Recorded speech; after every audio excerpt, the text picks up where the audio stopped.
My name is Melissa Forzia, and I am a keynote speaker and also the host of this Halt and Catch Fire rewatch podcast. Now, when I speak, my topic is something I call Take the Doughnut, which is an expression for me that means carpe diem, seize the day, seize the opportunity. And an opportunity I wanted to seize going into this year was to do a rewatch of Halt and Catch Fire, but this time actually talk about it with other people. And we're up leveling that now because I'm getting a chance to talk to people who actually worked on this show. So get ready for a fun interview. And before I introduce my guest for today, just an important reminder. If you are not familiar with the show, if you haven't watched it all the way through, this is not a safe place for you. There will be spoilers. There's definitely going to be spoilers. So be aware. You can go and watch my episode recaps. Those are spoiler free, and you can watch those as much as you want. And the interviews are spoiler filled. Be warned. But otherwise, let's get into it. I'm so excited to introduce my guest for today, who is Lawrence Epstein, who was a post-production supervisor on all of season 4.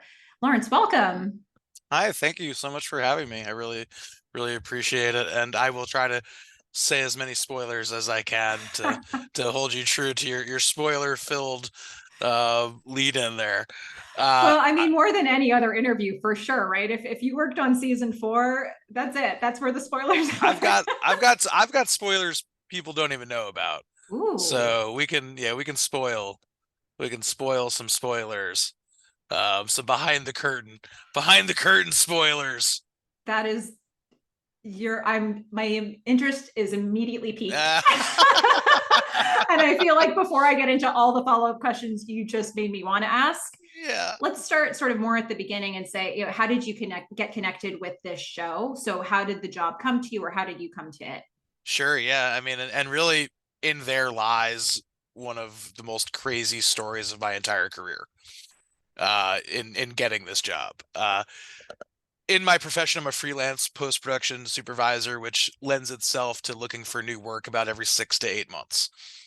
You tend to couple yourself with a good team of people, a post producer above me, a post coordinator below me, and if you're lucky, you can travel as a team and go from gig to gig. So a friend of mine and another friend, we had just wrapped up a show, and we actually got a phone call about coming in and taking over for the team that had left, who had just finished season 3 of Halt and Catch Fire. So we read the scripts for season 4.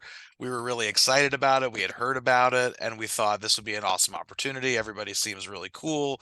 The content seems awesome. Like, let's do it. So we tentatively agreed to do season 4 of Halt and Catch Fire. And that happens maybe like 3 or 4 months before the show begins. So there's a period where you're wrapping up your last show and you're getting ready for your next show.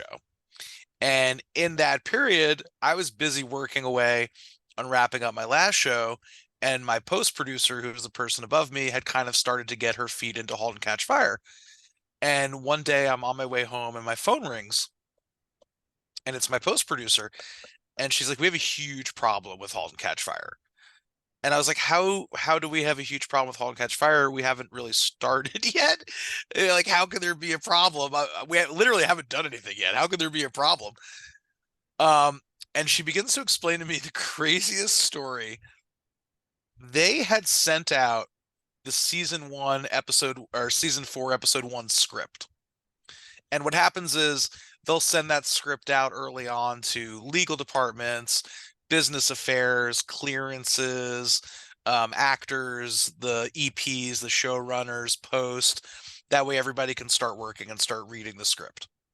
So they did that. They blasted out the first script of the season, and my email address on my resume had a typo. One letter was wrong on my resume, on my email address. Now, crazy enough, on the crew list, which had already been created, my email address was correct. But for whatever reason, the decision was made to grab my email off of my resume at that moment when they sent out that script.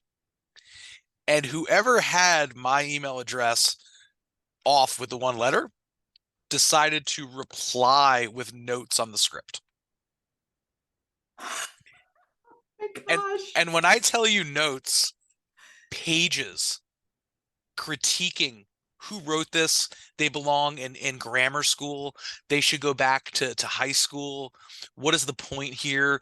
Rewrote parts of scenes, crossed things off, ridiculous, terrible, just on and on. And I'm not gonna, I don't know if I'm allowed to curse on here, but um, just expletives throughout the script, and replied all to legal, to business affairs, to Chris Cantwell and Chris Rogers and Melissa Bernstein, and to Jeff Freilich, to literally everybody who you could think of, AMC, literally, and replied to this email with notes. Uh, so being in an industry full of very reactionary people, everybody received this email and immediately just believed that their new post supervisor did this, rather than even taking a moment to process and think like, oh, wait, maybe it wasn't him. Maybe we sent it to the wrong email address. So they immediately called my post producer and said, you have to fire your post supervisor immediately. He's fired. He can never work on this show. So I'm on the phone and I'm like, look, I didn't do that. And she's like, well, of course you didn't do that. Like nobody, like, of course I know you didn't do that. And she even said to them immediately, she's like, guys, she's like, the person signed the email. Um, what was his name? It was well, my name is Lawrence. His name wasn't Lawrence, his name was Lewis. So they signed the email, sincerely Lewis Epstein. And my post producer is like, the guy who signed it is Lewis. He's Lawrence. Like, he's not Lewis. And they still were like, well, we're not sure if we can move past this with him. And it's like, but he didn't do anything. Like literally, he did like it was a typo on his resume. And ultimately they had to have me change my email address for the duration of the season of the show, so that like there was never any chance of there being that typo again.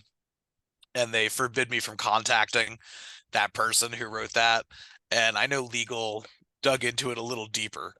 But yeah, so that was my first experience with Halt and Catch Fire before even starting, really. You know what though?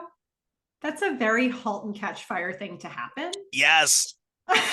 So it's horrific and Yes. very just awful and devastating and so exactly the show, Yeah. And like it's just like, look, we've all gotten emails we're not supposed to receive.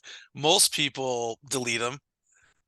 Or maybe, sure, if I'm just a regular person and I get an email with a script for a TV show, yeah, maybe I'd read it because that's like juicy content. Like, sure, I'll take a peek, read it, but I'm not going to reply with notes. And like the audacity of Lewis, and then so of course for the whole season, the inside joke was like, hey, tell your cousin Lewis we said hi.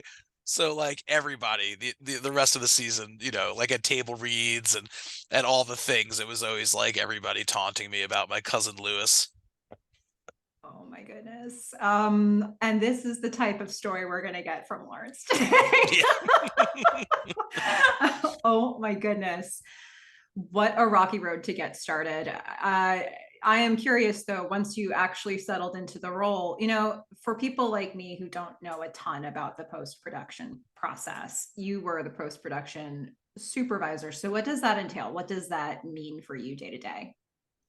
Well, a lot of it in the very beginning, it's setting up production, setting up getting cameras ready, making sure all of your technical aspects are being met for the first day of production to start filming, and ensuring that that pipeline exists between the camera shooting, that footage getting transferred and processed at a finishing house where it receives color correction on an overnight, and then the next day being distributed to everybody in production and the network of the studios. And that's referred to as dailies, so that everybody can review the dailies footage each day and see what was shot the day before. So a lot of the beginning on a show is just literally setting up pipelines, making sure that camera and sound have what they need technically, making sure all your vendors are lined up and they have what they need. And even more trying on a show like this was coming into a season 4 and having to also unbury everything that had happened season 1 through 3, and we didn't have the teams available to us to ask questions. So for whatever reason it was, the people that had worked in post in season 1 through 3 had kind of vanished, gone off to do other gigs, were ultimately unavailable for a lot of questions and conversations and things. So we were kind of in one of those positions where you're just like, here's the keys to a house, find out where everything is in the house so you can start making dinner. This is the best way I can put it. But luckily Chris and Chris, who were the showrunners, were just absolutely the greatest guys to work for in the entire world. So it didn't feel, I've worked for other people where coming in on a season 4 would be panic inducing and a nightmare, but working for those guys, even though like we had cards stacked against us and figuring out where everything was, they made it feel like we had been there the whole time. They were just very inviting, very gracious people to work for. Okay. That's great to hear. And I wasn't sure if it would be easier or harder to come in towards the end, but it sounds like they greased the wheels and made it as easy as they could. Yeah, it can be very difficult a lot of times to take over a show in a season 4, especially just because too people get very into like, well, this is how it's been, so you just kind of run an automatic mode. And then when you're the new people that come in trying to be like, hey, how do nobody wants to like take the time to explain like, oh, well, this is how this process has been happening. Or like you mentioned that you had interviewed Rob Komatsu, and Rob was huge and intricate in helping our team as well, just because he had been there previously. So he was a big asset for us as well. Yeah. Something interesting about it is that as a viewer of the show, when I watch each season, it feels like each new season sort of has its own little stamp on it. Like they're all in conversation with each other. It doesn't feel like it's not all the same show, but it also feels like, okay, this is the mutiny season. And this is, like there's a different sort of tone to it. So I'm curious, when you come in season 4, were there any notes or instructions for you on like what tone you were trying to achieve? Is that a process you were part of? What instructions did you have on that? I feel like a lot to do, and I could be wrong, but I feel like with Halt and Catch Fire, a lot of that tone was also just set by the time, and the generation, and they did such a great job kind of going through from the 80s and up. For example, during my season, we had a 90s consultant. So literally everything you saw on screen, I would have to send to the 1990s consultant, and he would then come back with a report and let me know if it was appropriate for the tone of the 1990s, which I was like, this is my dream job. Like I was alive in the 90s. Can I be a 90s consultant?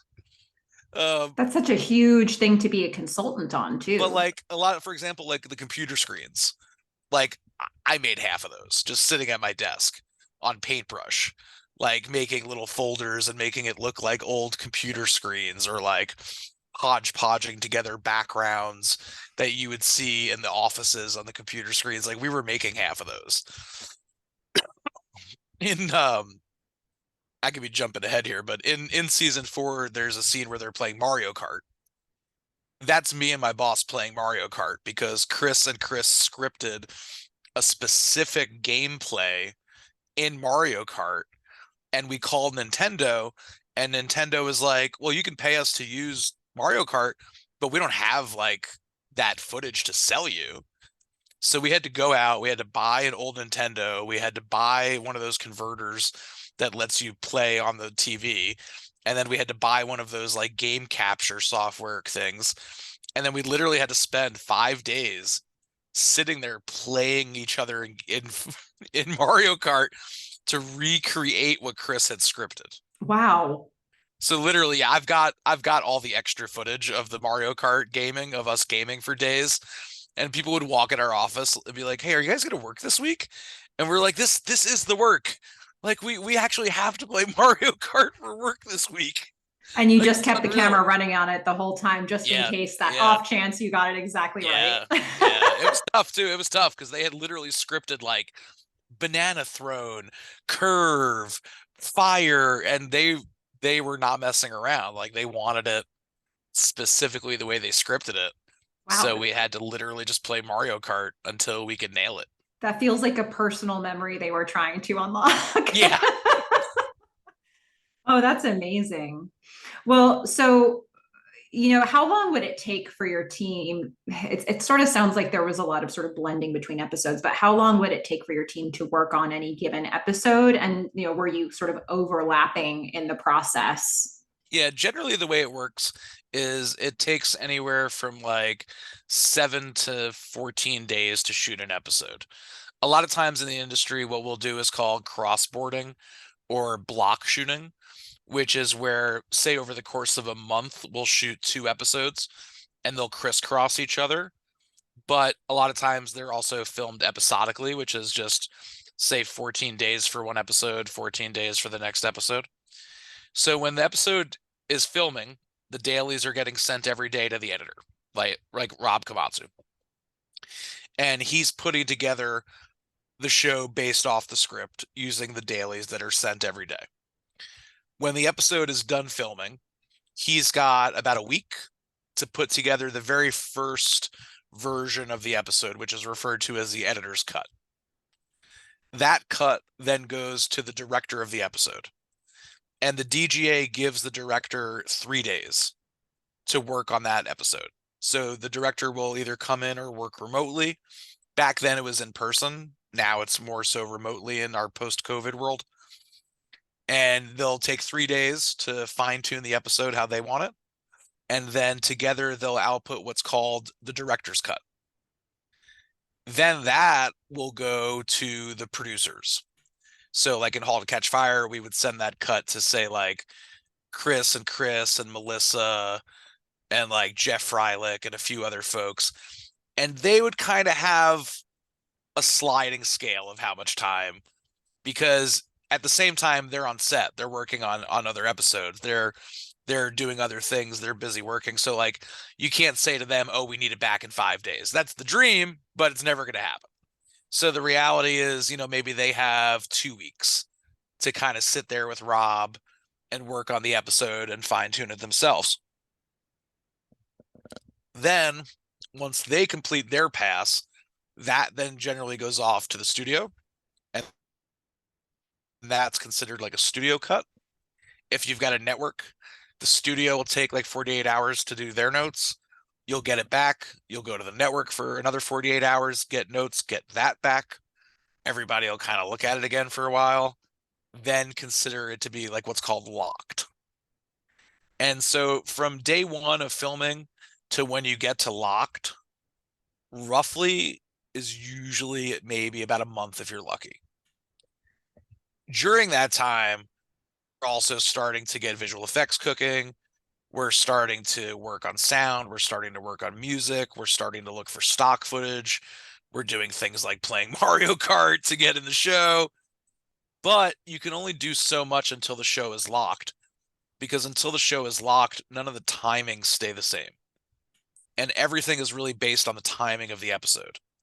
So once you get to a locked episode and okay, this episode's 42 minutes and 7 seconds, and this is everything happening in this episode, then they can really start to work on the music. They can really start to work on the sound, and they know that their base layer is not going to change. And then everybody works to finish that. So then it would have to go through, does it go through approvals again once you add those other layers? Yeah, you go Yeah. into I mean, once you have a locked episode, then you're going into music reviews and you're going on to the mix stage and sound and visual effects, and everything comes along with its own piece of process. And it's, and then so add another month to that. So really, like, to get to the point where you've got a finished version of an episode, versus from day one of filming it, I'd say probably like 2.5 months. And Wow. really it goes longer. I mean, the with technology now and the ability to do things so fast, it's given a lot more time for people to like take advantage of that, Mhm. in a sense. So like people think they don't need as much time, but then it just boils down to like everybody rushing at the end to try to get something done. Yeah. It's inevitable every time. That's amazing to hear about all that, really. I mean, for something that took, 7 to 14 days to shoot, and then, it's just a small, like a fraction of the process. Yeah, for So sure. how does it work for you? Because in TV, there's different directors. Well, at least in this show, there's different directors for most episodes. Some people have, came back for multiple episodes, but usually in one season, people only did one episode. So does your process change much for different directors? What is your experience with that? Well, see, here's the thing. In TV, and this might be a hot take that nobody's gonna want, but in TV, the directors unfortunately don't matter as much. I hate to say that, but it really is true because at the end of the day, they're they tend to get overran by whatever the producers and the network and the studio ultimately want. It's not like in feature films. In feature films, the director stays to the very end, and it's their vision, and they carry it through. In TV, a director gets their 3 or 4 days, and then that cut is all they get. After that, the producers can literally change their cut, the entire thing. And after that, the network and the studio can chime in and make their changes.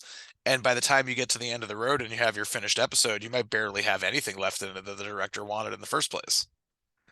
Now, what protects the director, and I see this a lot more often now, and I'm a huge fan of, is when you've got directors who are also executive producers, because then they've built in the insurance.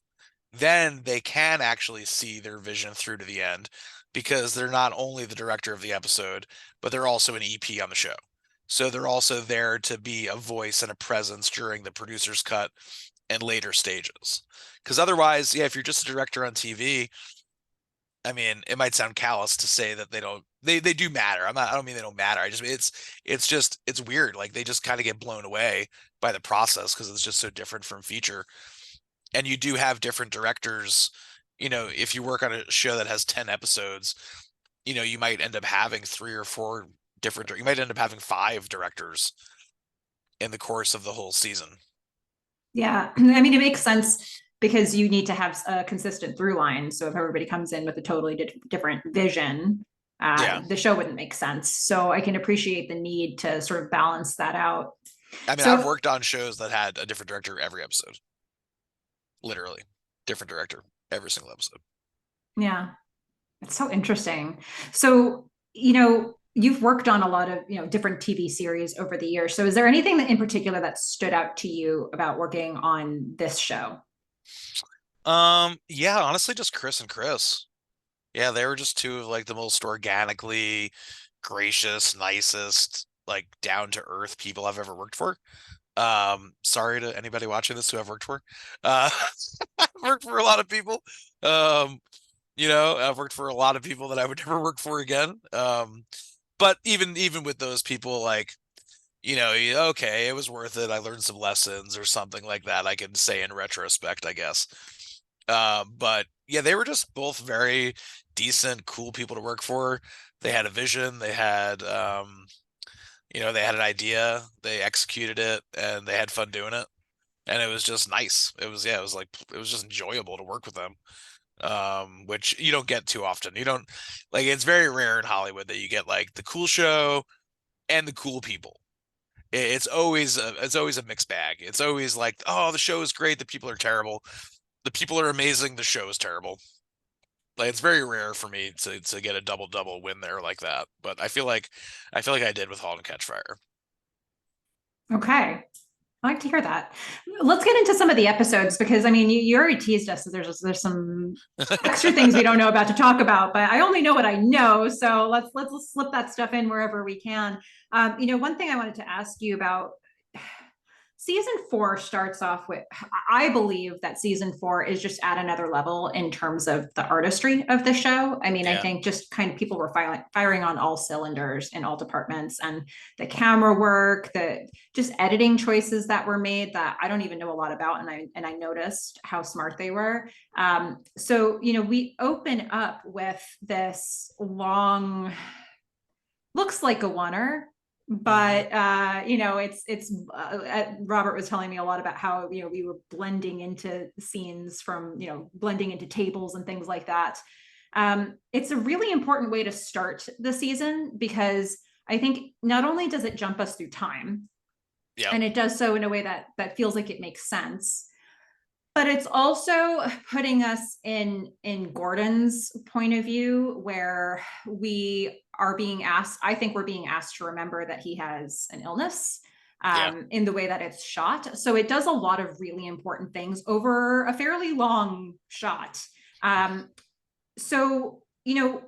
think about stuff like that, and I think about what your role must have been in sort of helping along with some of this style. And I'm sure you weren't into the details, but what kind of conversations were being had, especially when you worked on that very first episode of season 1, where sort of almost a new style was being allowed at that point.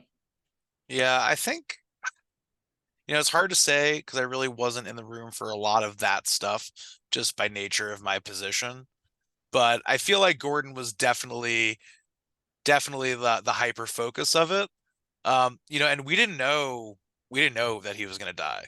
Oh, Like they did not share that with us. okay. So that was a surprise. Like when that came, that shook everybody. They did not tell anybody until the script came out. Wow. So you literally found out when the script came out, Interesting. which was intense. That was an intense moment. Which Like is they, yeah, wild, because yeah. so many of the, I can spot a lot of artistic choices that seem to be leading up to that. So the Hmm. fact that you all didn't have that Yeah, which information. I wonder too if like that inspiration of doing that comes from like the Vince Gilligan camp. Melissa Bernstein comes from Breaking Bad and that whole world. And I know from watching like YouTube videos, they did a lot of those reveals for the cast in the table reads, where they wouldn't tell them ahead of time of things like that. So I almost have to wonder if that same kind of influence came in Halt and Catch Fire with them not revealing that Gordon was dying until kind of like closer to the end. Because you do get a more guttural reaction that way from people, if you don't even know. Um, so like did you watch The Good Place? Mm-mm.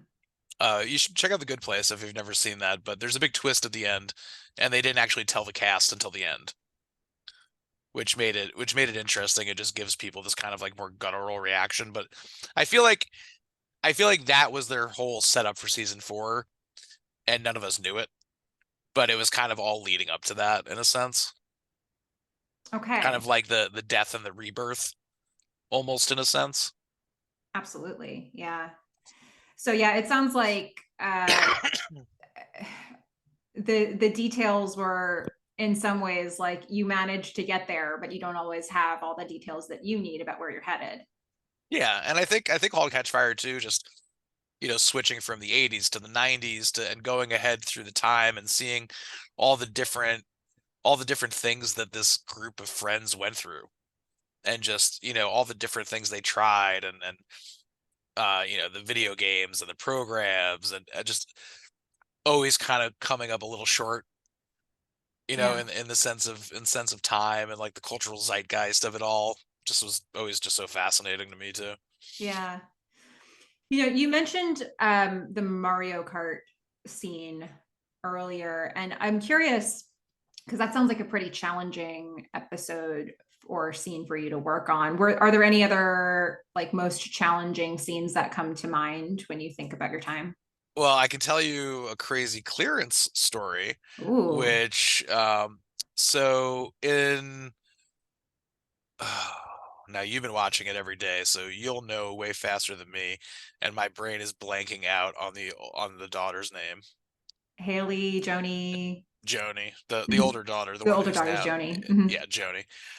So Joni had a poster in her bedroom, and it was of a performance in New York City in Central Park.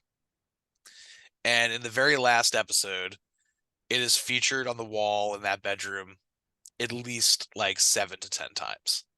And I mean, Carrie is in front of it a million times. They're sitting, they're talking, they're standing, they're walking, everything. Turns out that had not been cleared. And just to give a little insight to how this stuff works, in the very beginning of filming, production is supposed to clear every item that you see on set. That way, once you get into filming, you know everything you're seeing is clear and you don't have to worry about it. Occasionally, an item will get missed or not cleared, and then we'll find out in post, because what happens is our clearance department watches each episode and issues what's considered like a clearance report. And there'll be items on there like, oh, Mario Kart, is it clear for use? This vase, is this clear for use? So they had listed this poster of a Shakespeare in the Park in Central Park. And it was marked for clearance because there was artwork on the poster and an artist had done the artwork. Nobody had cleared it. Clearance said you have to either get it cleared or you have to remove it. Now, to go back in visual effects and paint out this poster, it would have probably cost upward of about $125,000. And it would have looked really bad because it was literally behind them constantly in the scene. So it would have been odd to put anything there, and it would have been odd to not have anything there. So I started looking into like, okay, who's the guy that created this poster? Who's the guy that did the artwork? Turns out he was this artist that did the and I can't forgive me that I don't remember his name, but he couldn't he did the artwork for the poster and then kind of just became a recluse, completely off the map. Nobody had heard from him in like 25 years. Okay, so now we've got this poster created by this guy who nobody's talked to for like 25 years, and we need to get him to clear the rights for the poster. So I started looking online, and I found a news publication that did a interview with him a couple of years prior. So I contacted the reporter from the news publication, and this was in like Czech Republic. And I was like, hi, I was like, wrote her a whole email. It was like, you interviewed so and so. I'm trying to get clearance on this poster he created. Is there any chance you have contact information for this guy? So she replies to me like a week later and is like, hey, I did, but I don't anymore. And the number he had given me is no longer in service. I emailed him, but I don't know if that email works anymore. And I was like, dang. So I'm thinking, that's it. We're at the end of the road. So I thought, well, you know what? Let me look on Facebook. Let me just start Googling this guy's name on Facebook and see what I get. Let me Google it, look on Facebook, look on Twitter, look anywhere I can. So I'm on Facebook and I find his son. Okay. And I find his son on Facebook and I messaged his son and I said, hey, I said, totally random. I work for this show, Halt and Catch Fire. He replies right away and is like, I'm a huge fan. I love Halt and Catch Fire. And I'm like, oh, no way. I'm like, well, your dad's artwork is in my show and I need to get it cleared. And he's like, my dad and I have been fighting for like 15 years. He's like, I have not spoken to my father in like 15 years. And I was like, well, man, I was like, I don't know what to tell you, but like, please, like, like, is there anything you could do? And he reached out to his dad. He reached out to his dad. He got his dad to sign the contract, and we mended their relationship. And we and we got the poster cleared for use in the episode. Talk about all's well that ends well. Unbelievable. Unbelievable. People, like, when I tell you, like, people were applauding me like I had like found Amelia Earhart. It was like the greatest discovery ever made, getting this poster cleared. And also, yeah, and connecting the father and son relationship thing. I'm over here like Dr. Phil clearing this thing and mending relationship. I mean, it was just like, the chances of it all were so insane.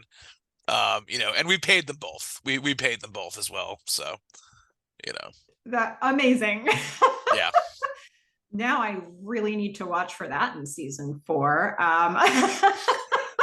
Note to self, don't forget this. I'm on season 1 in the rewatch right now, so this feels Okay, like yeah. it's really far away. Yeah, Um, got a while to go. yeah, I can't wait to see that. So, um, in turn, that sounds like this that could answer this question too. But what are some of your highlights, things that you worked on behind the scenes or stuff that actually made it to air? Blue Man Group was a lot of fun. Yeah, Blue Man Group being on season 4 was pretty cool. They were interesting to deal with too, just from like you know, an aspect of like paperwork and getting them all organized and paid and cleared and all that stuff. Because they really are the Blue Men.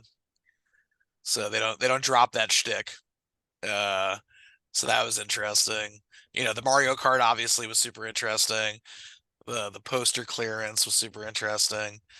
Um, I mean, Gordon passing away was traumatic. And in my own life, my father died a similar way.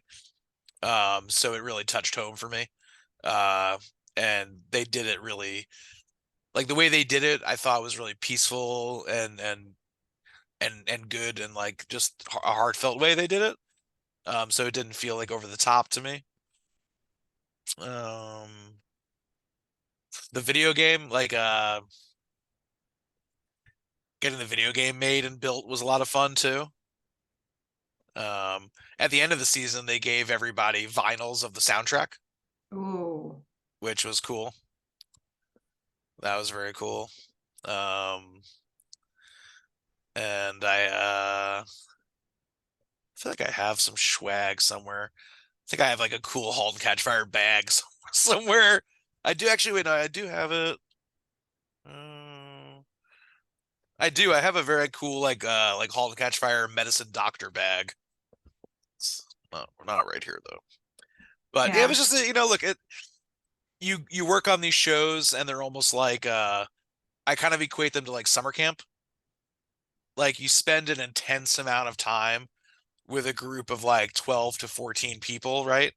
For like 6 to 8 months in a very high stakes kind of pressure cooker environment, where everybody becomes, you know, one big happy, unhappy, dysfunctional family. And then you all run away from each other at a million miles per hour and don't talk for years, and then bump into each other. Uh, so like, you know, I have really good memories of Halt and Catch Fire. Like it always makes me smile when I think about the show, as opposed to other shows that I don't smile when I think about. Which is why when I saw what you were doing and you asked me, I was right away like, oh yeah, I'd love to do that, because that show will always have like a special little spot in my heart, just because it's just such an amazing show, and it really went under the radar for a long time. Like the fact that it didn't have a bigger following at the time is such a travesty to me. Like Halt and Catch Fire should have been way bigger. And I'm glad that it still lives and people are still hopping on board now and watching, because it was just, yeah, phenomenal show. Yeah, it is so strange to me that it didn't find a bigger audience. I found it late, like actually only a couple of years ago, and hadn't heard of it and watched the whole thing without knowing anything about it, and assumed when the 4 seasons, because I chose not to like look at any shows. I mean, I was binging it. There was no time to look up any information about the show Yeah. while I was binging it. But when you watch the whole thing beginning to end like that, it just seemed like it was always meant to be 4 seasons. This was always the story that was meant to be told. Hmm. 4 seasons, 10 episodes each. This is this perfect capsule of a story, and then when you kind of go back and you realize it wasn't as secure as all that, and that decisions were being made on the fly, and somehow you all were able to bring together something that feels cohesive and for me perfect, in the story that it told. So I mean, I can only I can only be thankful that it was produced, and then to know that, everybody's who was wanting to do these interviews, they're quick yeses because you liked your experiences. It's Yeah, so rewarding as a fan to know that. that is awesome. Yeah, I'm glad nobody's been like, hell no. No, I mean, like there people will eventually see quite how many people have been saying yes, and Yeah, it's always been like, oh yeah, I love talking about that show. So it's just giving people a way to do it. I love that. Well, Yeah. thank you for doing it. Oh, thank you for being on. Is there anything else? Uh, well, first, is there anything else you wanted to mention about your time on the show? Any other stories behind the scenes that are on your mind but we didn't get to hear yet? I feel like that's all I can think of, but I'm sure 10 minutes after we end this, I'll think of one other story that that came up that I'm not thinking of now. I gotta go in the way back machine to remember it all. These were really good stories. Every single one of them, I can't even believe. So fun. What are you up to now? Is there anything that you're working on that you can talk about, or anything that was recently put out that you worked on? Yeah, so I've made a complete switch in my career where I'm now a senior post executive at Amazon. So I now oversee television shows, usually about 10 to 15 shows at a time, Mhm. all domestic US scripted shows at Amazon. After I worked on Halt and Catch Fire, I was a freelance post supervisor for a bit longer. Then I bumped up, became associate producer. Then I became a co-producer. And then after that, I went and took charge of the international scripted department at MGM Studios. And then MGM was purchased by Amazon. And so now I'm a post production executive at Amazon. So I'm actually not freelance anymore, not working on the show side per se anymore. But still loving my job, working in TV, and getting to be a part of cool stuff getting made. I would say when you're done watching Halt and Catch Fire, check out Lodge 49. There's only 2 seasons, but a lot of us Halt and Catch Fire people went directly into Lodge. So once Halt and Catch Fire finished, a good amount of us all went to Lodge 49. I have not heard of that one either, so I'm gonna have to look that up right Yeah, away. there's only 2 seasons. AMC canceled us after 2 seasons. Mhm. But a good group of if you look at IMDb at the crew lists, the names will match up. Lots of Halt names in the Lodge 49 credits. That's so nice to hear. It does change. I think for me, I've said this a couple times on this podcast, but it does somehow, when there's a show you like and it feels like the people who worked on it enjoyed working on it and liked working with each other, it does make it feel better to like it. And I think when Mhm. you know that they didn't, I think that adds to the how you watch the show. Oh, for Like if sure. so, it's so nice to know that, for all the fans who have been watching this show, that you can feel good about that. Like both the story being told on camera and what was happening behind the scenes For sure. feels positive. But thank you so much, Lawrence, for just taking so much time talking about your experience on this show, sharing so many really just heart-wrenching stories from your time. My um, pleasure. Thank you for mending a whole family. Yeah, yeah. It's just another day of work. Thank you for not being Lewis. Yeah. um, so all of those things, Maybe I was Lewis. who's to say all Who's to these years say? later? Who's to Yeah, say? but what a blast it's been to talk with you. Thank you again. Absolutely. Thank you. Appreciate it so much. All right, everybody, go out there and watch Halt and Catch Fire. Bye.